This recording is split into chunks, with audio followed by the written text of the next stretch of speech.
Okay, so hello Matt. It's that question that, to be honest, I never really wanted to answer, but I can totally see where you're coming from.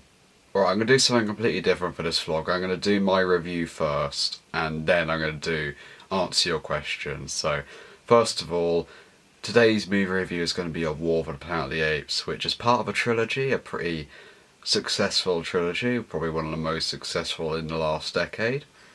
So I'm wondering, Matt, what is your favourite film trilogy? And if it is The Dark Knight, because I remember you said Dark Knight's your favourite movie or one of your favourite movies.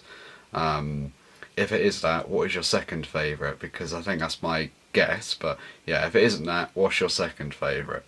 Alright, but anyway, I'm going to answer your question later on in the vlog, but I want to get this review done first because I feel it's a more pressing matter, your question. Alright, War for the Planet of the Apes follows on more or less directly after Dawn, which is like the apes are more or less taken over all of the west coast of the US, and there are just a few pockets of resistance groups of humans trying to fight off the apes, one of them led by Woody Harrelson, and he kills Caesar's son early on in the movie, so Caesar's out for revenge, and all his apes are out for revenge, so they're off to kill him, basically. That's what their plan is, just to, well, yeah, kill him, or reason with him, yeah. Pretty much, it's apes against humans, this movie. The previous one, well, the first one, if you remember, the first, Rise of the Planet of the Apes, it was pretty much the ape revolution.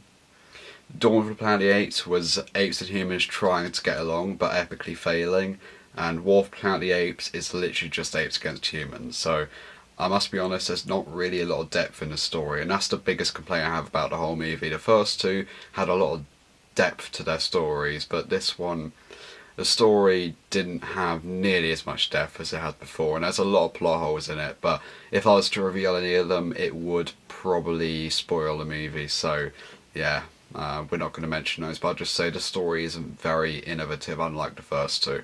I will say though, the CGI has got way better since Dawn, and that got way better since Rise, and Rise is very good CGI, so this is probably the best CGI I've ever seen in film history, easy. Like, the apes genuinely look like they're really there. You can count every single hair on them, man.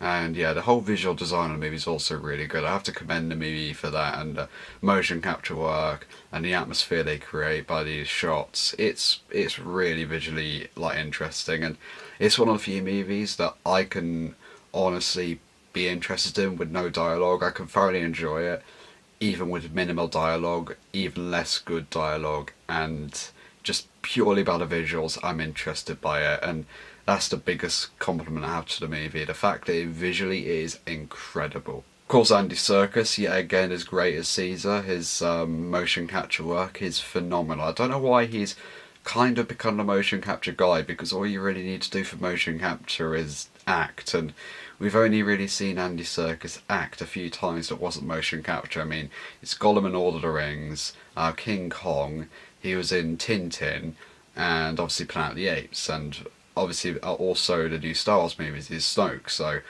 yeah, he's had at least 5 motion capture roles that I can think of off the top of my head, and the only role I can think of that has been live action in is Inkheart.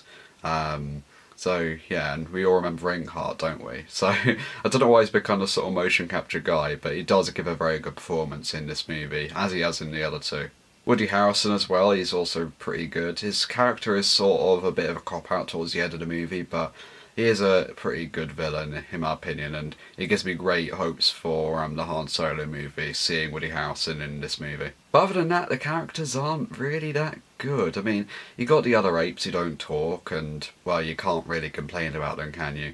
But then there's 2 characters who, in my opinion, are the Jar Jar Binkses of the Apes franchise. For one, they find this ape who has this mutation which the other apes have. They've never seen him before. He can somehow talk, which, as far as we know, only Caesar can do. So it's a bit weird how he's there, and he's just annoying. The comedy felt way too forced with him, and I don't really laugh. Yeah, a bit awkward really, that ape. By the way, he's the ape in the trailer who looks really stupid.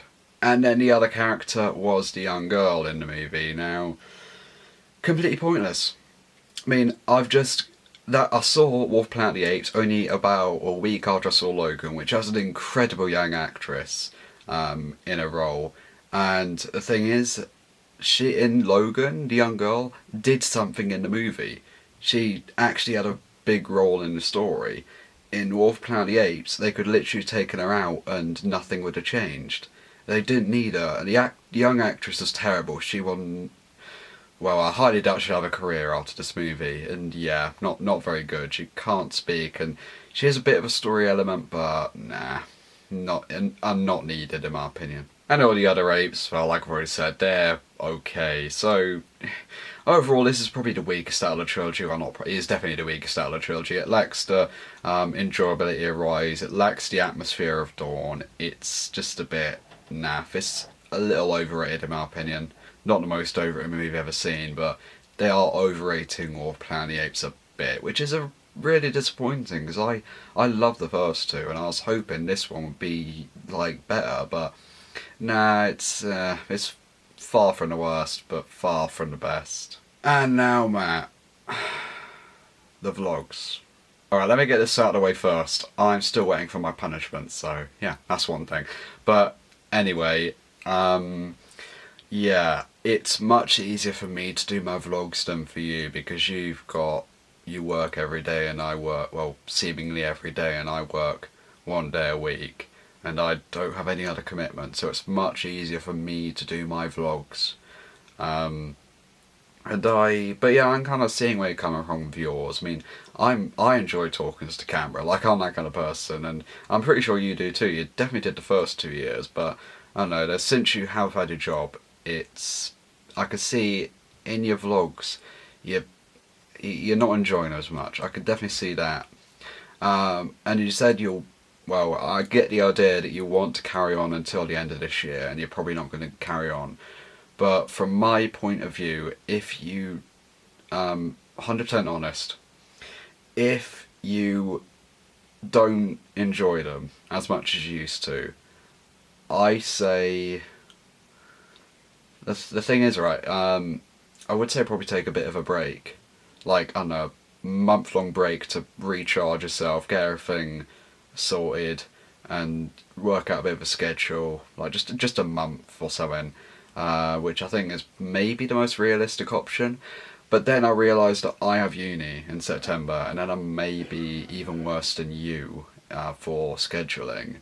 So it's really difficult what's going to happen in the future of LiftBrown vlogs, because, well, we've been doing this for 2.5 years now, and they've been really good 2.5 years. I mean, I've never been vlogging this long, and you haven't either, and it's really like enjoyable to be vlogging with someone, have something to look forward to every well, twice a week for the last 2.5 years.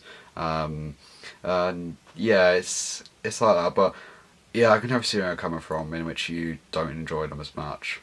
I mean, I'm fine with them. I'm fine with them. I mean, I'll just do my same thing, which is just, you know, talk to the camera, and I'm repeating myself now. But yeah, if my suggestion, Matt, is that we both take well, you take a month off. I'll keep on doing the reviews. I'll keep on doing my movie reviews, because I enjoy doing movie reviews. And even if we were to stop these, I would probably carry on vlogging movie reviews.